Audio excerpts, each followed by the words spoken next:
Hello everybody, welcome along. My name is Benjamin Bloom. This is the Benjamin Bloom Football Channel. Please leave your bias at the door and join us for Brentford promoted, how they did it. We always do one of these videos for teams that go up. Brentford, congratulations, went up in the playoff final yesterday, beating Swansea at Wembley. Now these videos sometimes really focus on one season. Sometimes we have to go back and drill into the events of 2 or 3 seasons before and how everything worked. For Brentford, we're going to do things a little bit differently because Brentford have done things a little bit differently. And I think it's worth, rather than honing in on Ivan Toney scoring a load of goals this season and getting over the finish line finally, I think I want to tell the whole story. So we're going to go back 7 years. But don't worry, I won't go too exhaustively. I just feel that given wealth distribution things and FFP, parachute payments being good money and owner money being bad money that you can't essentially spend, I think it's important to show how Brentford have kind of come from, small stadium, terraces, pubs on each corner, we all know, not very high commercial revenues, to savvy recruiters, new stadium, Premier League football, and heralded by most people who would aspire to do the same. So it's been a good story, and we're going to try and tell the whole thing, but I won't go too exhaustively. So here's the 2013-14 season is where we will start. Mark Warburton appointed as manager December that year. Yes, it's a managerial hire, but it's not any normal managerial hire because Mark Warburton was the sporting director and he was moved across into the managerial position. Mark Warburton is a numbers guy. Matthew Benham, the Brentford owner, is a numbers guy.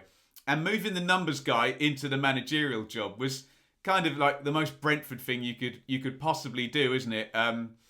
Traditionally, managers have always been ex-players who know the game. Essentially, the odd example that aren't, but 99% of them aren't they? And Brentford deciding that the marginal gains and the advantages from data and things of that nature were important for them. And we're going to see the idea of having to do things differently. So Warburton goes in, he replaces Uwe Rosler, who's gone off to Wigan. And Brentford are going to get promoted that season as well. Something big also happens there. Matthew Benham gains full Brentford shareholding.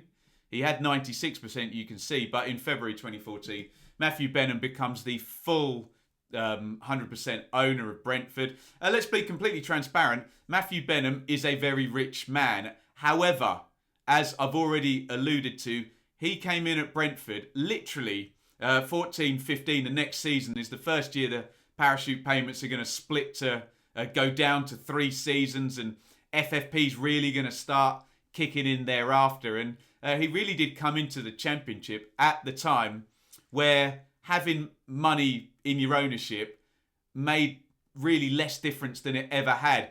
Gone are the days of Sheikh Mansour or Roman Abramovich or the Qatar state in PSG or whatever, come in, spend an absolute ton of money and blow everyone else out of the water. A very risky strategy, that, with FFP against the parachutes.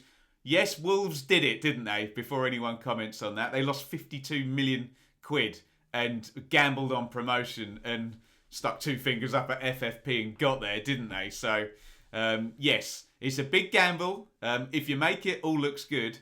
If you don't make it, look at Derby, Sheffield Wednesday, Nottingham Forest for some examples of teams who have tried to play against the system with a bit of financial muscle and not really managed to do it. Yes, so it was promotion in 2013-14. Look at that, Wolves, already mentioned them, 100 points, great job. But Brentford up there in second, and in they go into the Championship in 2014-15. But they're going to get rid of Mark Warburton at the end of that season. Look, BBC running with that in February of 2015. Brentford have confirmed manager Mark Warburton will leave the club at the end of the season. Matthew Benham quoted there Every decision I take is intended to be in the best long-term interest of the club. Some of the decisions, like this one, have been extremely hard. And on the surface, Warburton, this clever recruitment, sporting director, promotion within his first sort of 6 months or what have you of being in charge. And they're in the top 6 as well in the championship. But there are things we can say on the internet and things we can't. But I think the sense a little bit of a falling out and a possible idea that Mr. Warburton and Frank McParland's recruitment sphere was a little bit too narrow for what Brentford wanted to do. It didn't end well, although it nearly did.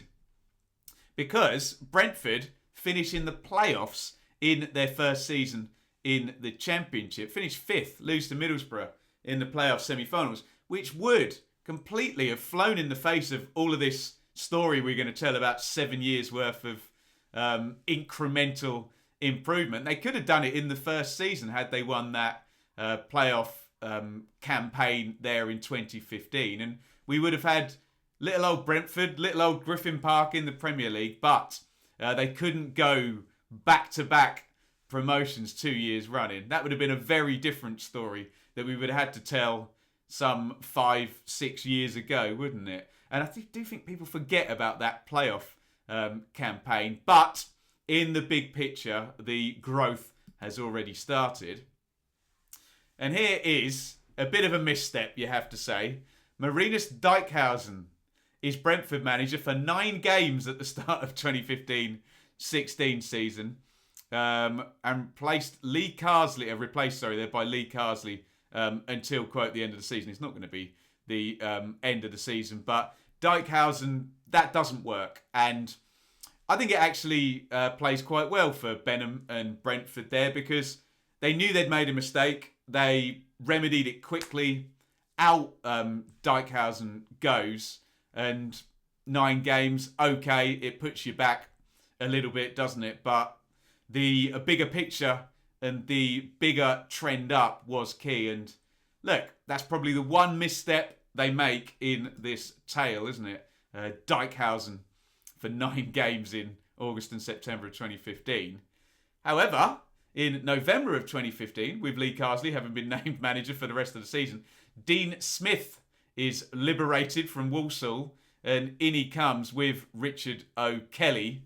And really important moment, this one. Dean Smith, you can see there, we've been hugely impressed. This is Rasmus Ankerson, who's the co-director of football now that Frank McParland has gone. Been hugely impressed by Dean's work at Walsall, especially how he managed to turn a club with such a low budget into one, pushing for promotion. It's a similar challenge to one Brentford face. So it's a really good hire, isn't it? It's an ex-player who buys into the way Brentford want to do things, i.e. buy and sell, data on the pitch, data off the pitch, etc., etc. Ex-player. It was a good hire, wasn't it? Dean Smith there into Brentford in 2015.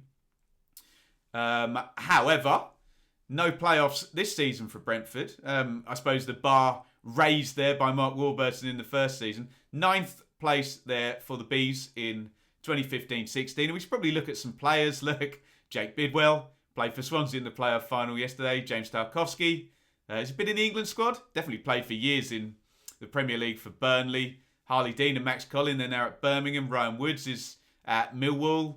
Sergi Canos played yesterday. He's the one player there, but he is going to come and go. That is going to see this whole story right through. Alan Judge, obviously horrible injury for him.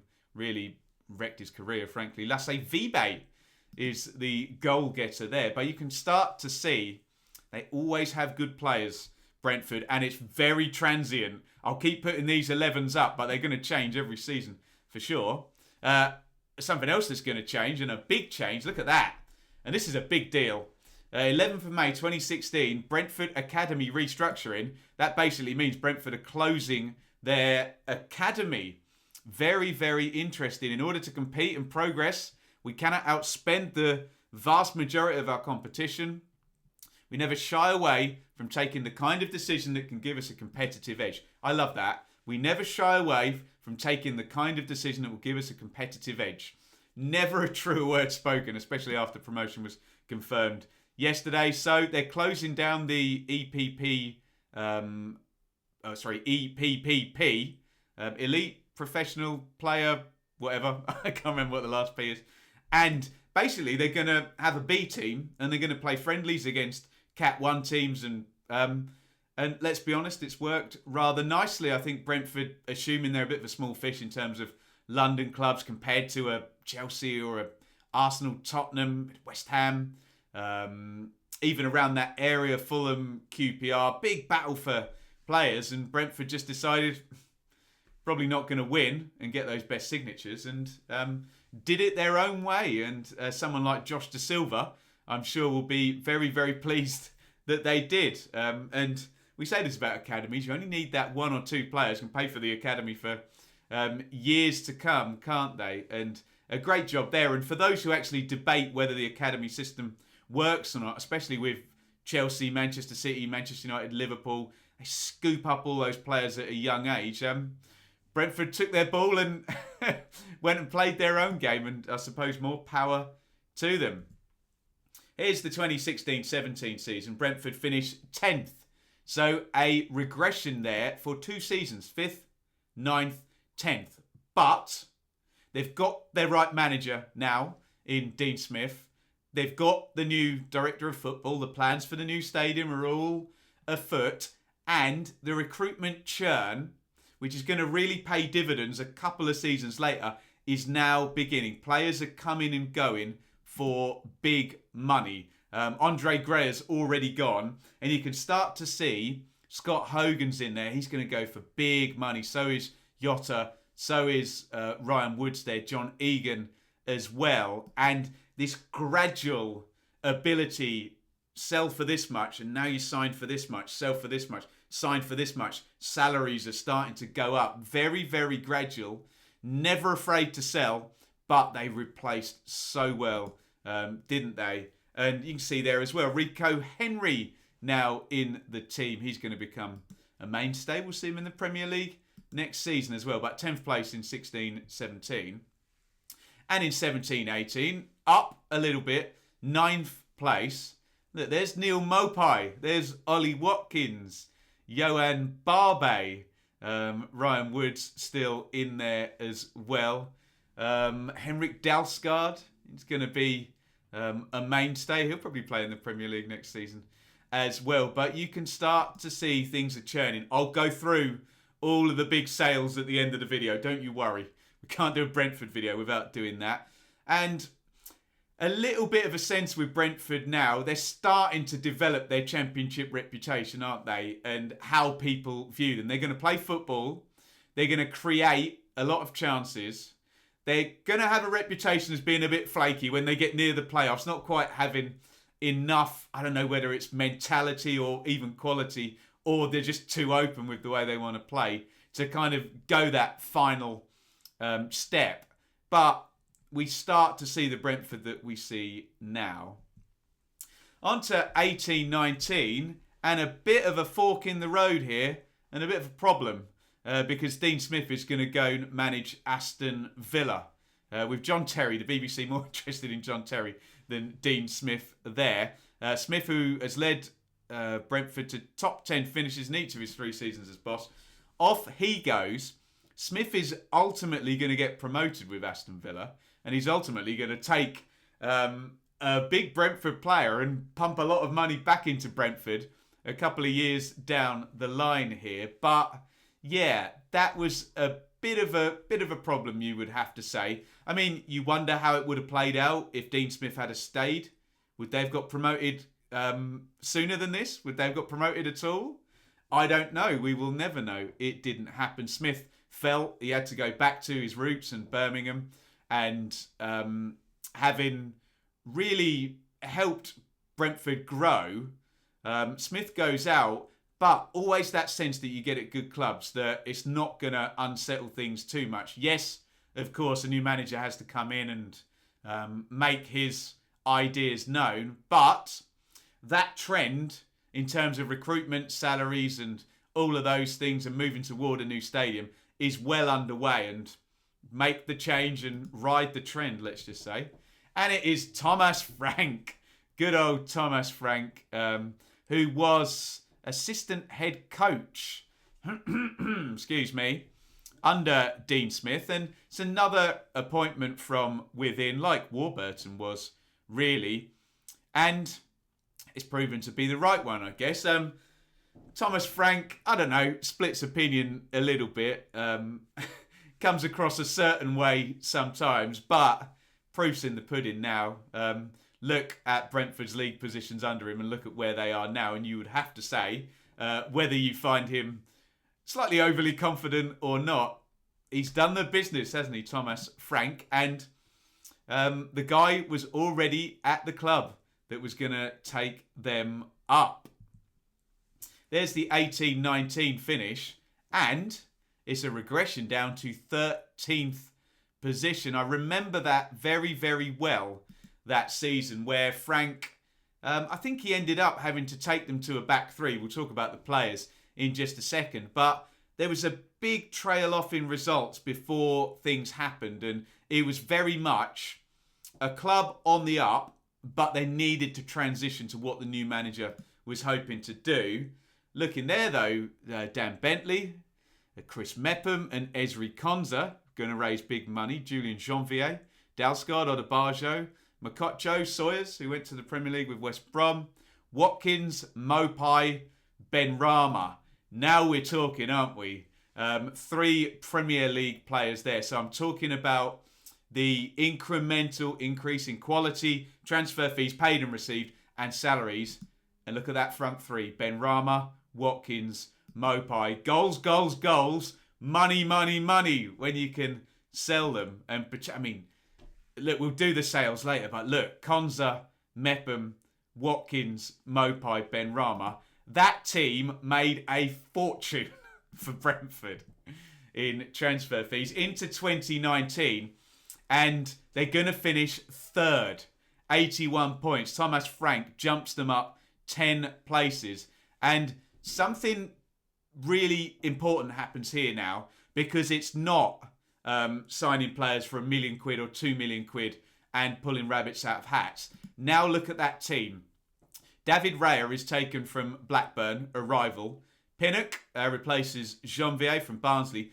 Pontus Jansson, that's a big signing. A lot of money from Leeds. I don't know the exact fee, but I think we're talking club record stuff, 6, 7, 8 million quid. Someone will correct me in the comments. Christian Norgard and Mathias Jensen. They're sort of 3 million-ish each, I think, as well. Those guys. Brian Mbuemo, £5 million. So all of a sudden now, because of the recruitment churn, little old Brentford are now spending decent money and getting decent players. They know if they don't go up, they're going to sell them. But the sea change is happening and the new stadium is going to be ready at the end of the season. But Brentford do not make it. They lose out to Bielsa and Leeds. West Brom and Bilic are a parachute team, and they lose in the final of the playoffs to Fulham, another year 1 parachute team who bounce straight back up. And again, still that sense that Brentford not quite ready, the mentality, etc. And can they get through those big moments and expect to be a winning football club at this level?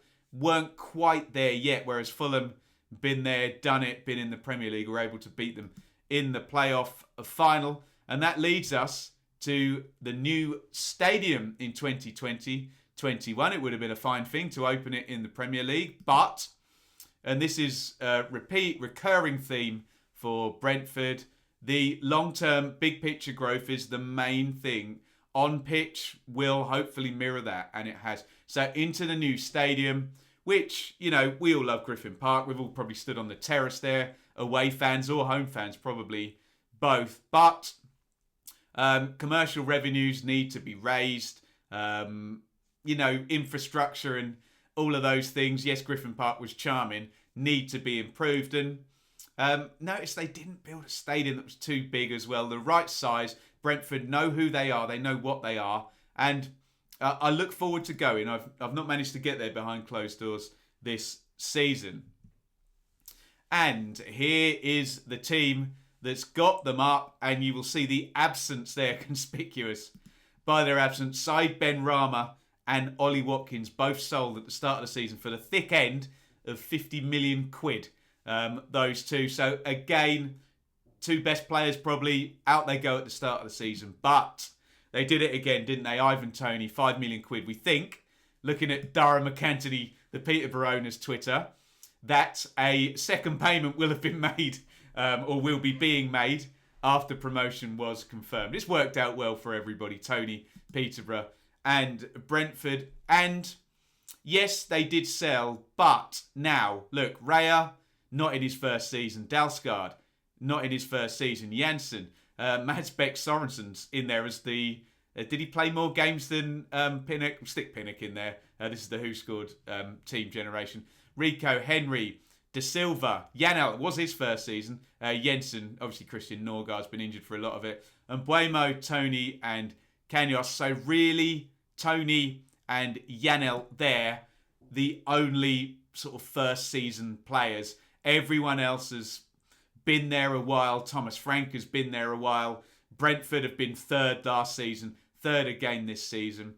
They've transformed from 2013 to little old Brentford with their terraces, having a lightning in a bottle season and finishing fifth, to now Brentford, who are the best recruiters, they have the best players, they sell for the most money, they have a new stadium, and they are a genuine threat. And really, it's only those parachute teams that Norwich and Watford, too good for everyone, finishing first and second. And then everyone now classes Brentford in the same bracket as all of these teams. And the fact that they do so really is testament to how Brentford grew themselves into a viable team challenging in a very, very broken financial system. More power to them. And Brentford, 87 points.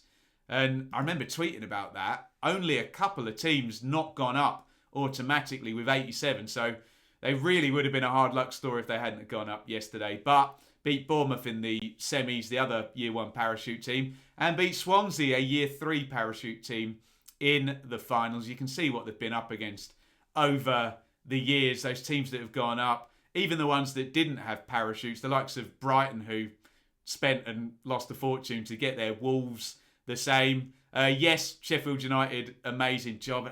Aston Villa winning the playoffs, Fulham winning the playoffs while they were there. Norwich that season after the parachutes had finished and the Mattheson money was invested very, very cleverly. Leeds and Bielsa. They've done a great job, Brentford, to get there, haven't they? And of course, no Brentford video would be complete without the Roll of Honour. And believe me, I've started at 3.6 million down there. There are plenty of players that went for still a couple of million, 2 to 3 million as well, that we can't fit on the screen. But look, Tarkovsky, 3.6 mil. Egan, 4.05. Odabajo, 4.5. I think they bring him back on a free transfer after that. Amazing. Yanaris, nearly 5 million after getting him as a trainee from Arsenal. Hotter, nearly 6 million quid from Birmingham. Woods, 6.5 million. He's now playing for Millwall, who might well get him on a free transfer. Hogan, nearly 10 million for Scott Hogan. Gray, 11 million. Just got promoted with Watford, actually. Konza in the Premier League, 12 million. Mepham. Mepham was red carded for Bournemouth in the playoff semi-final, wasn't he? 12 million. And then look at those three at the top. They did play as a front three in 18-19. Mopai, Benrahma and Watkins. 20 million, 21 million, 30 million. 70 million quid for those top three. And you will not need me to tell you that the first two parachute payments are about 75 million quid. So to even up what those relegated teams were getting, Brentford raised the money themselves, didn't they? Incredible, incredible stuff. And what a list of sales for Brentford. And people always say to me, Ben, what about the Brentford model? Should our team use the Brentford model? And I say, easier said than done. Everyone wants to do this. Neil Mopai for 2 million to then be sold for 20 million. Ollie Watkins, yes, I know there's been a big payment on the back end to Exeter, but what was the fee? And then the sale side Benrahma as well. A pittance for those few players, and sold them all on.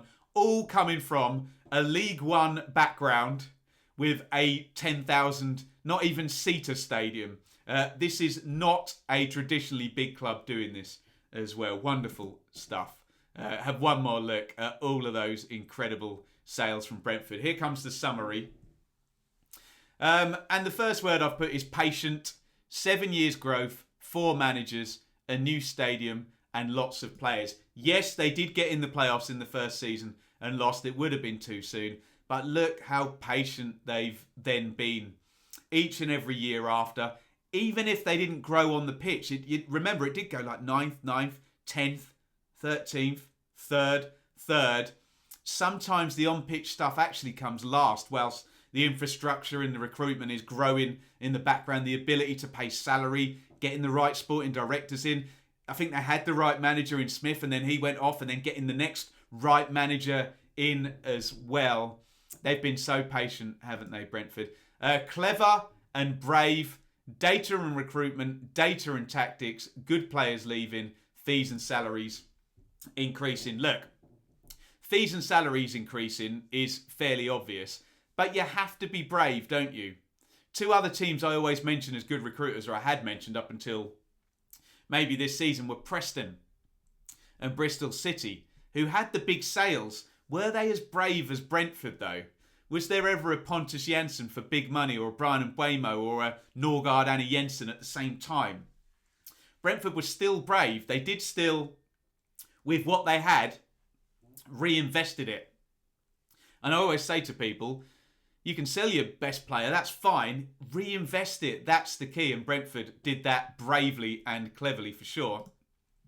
When it comes to data and recruitment and data and tactics, I'm not going to sit here like lots of people do and say, we use data to recruit players, because I don't know what data is used and what was used to identify which player and why. It's a very easy thing to say, data and recruitment. And I think a lot of people say it in a quite sort of throwaway manner without, let's be fair, unless you're on the inside, having the first clue what data is used and which specific area of the team are we going to improve using which specific bit of data. All clubs use data. We know that. If they don't, then they're going to be pretty much up the creek without a paddle, given everybody else is using it. So I want to credit Brentford for using data. We know Dean Smith used to use the underlying metrics and put the Justice League, the XG table on the wall. So we know they use it on pitch in that regard. I want to give them credit, but I'm not gonna be one of those blaggy blaggers who pretends they know what data they're using and which players were identified with which data. But it's obviously been a big part, and I should mention this odds business and the data side of gambling, which Matthew Benham is obviously linked with, and his other clubs, Midtjylland as well, and how that's been utilised as well for the longest time. So I will credit them for using it, but I'm not going to sit here and be Billy Big Balls and claim to know which bits of data or which fields of data have been used in which way. And finally, they have been ruthless. And we need to be, and this is a compliment, we need to be fair about this, that sometimes with a good news story, we assume everything is, all plain sailing. There has been a need to be ruthless. They took Warburton out. Dijkhuizen lasted 9 games. They closed down their academy and they knocked down their stadium. They were ruthless, weren't they? They could have upset the entire fan base with a lot of those decisions. Probably did at times. But what was the Matthew Benham quote? Decisions in the best interest of the club, and some of them will be hard decisions.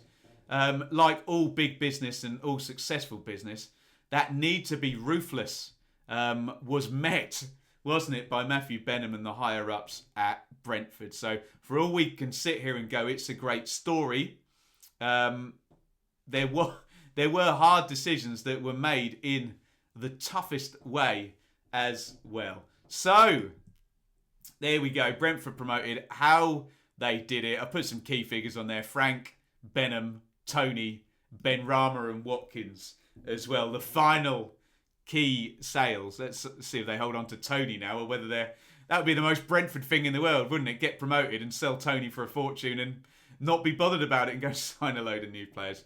Let me know what you think in the comments. It is a genuinely good news story. Obviously, we had Huddersfield going through with Stuart Webber and Chris Wilder as well, and Sheffield United, but feels a very different way than Brentford have managed to do it over these past 7 years. So congratulations to Brentford.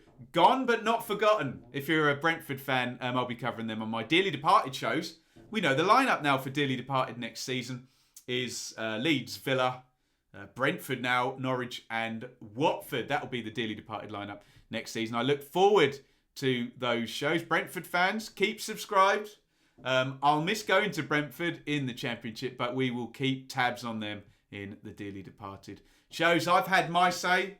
You have yours. Get down there in the comments. That is Brentford promoted and how they did it. One more congratulations from me and good luck next season. And also remember that the long-term growth of a club can absorb a relegation sometimes, and we'll see how Brentford go next season up in the Premier League. Thank you for watching. Over and out. Thank you so much for watching. If you enjoyed this video, please hit the like button to see more videos from this channel. Hit the subscribe button and to be notified every time we upload. Ring the bell for those notifications to come through on your device. If you really want to support the channel and me as a content creator, I will be eternally grateful if you head over to the merch store and grab something, or support over on Patreon, patreon.com/Benjamin Bloom. Thank you for your time. Go and watch another video.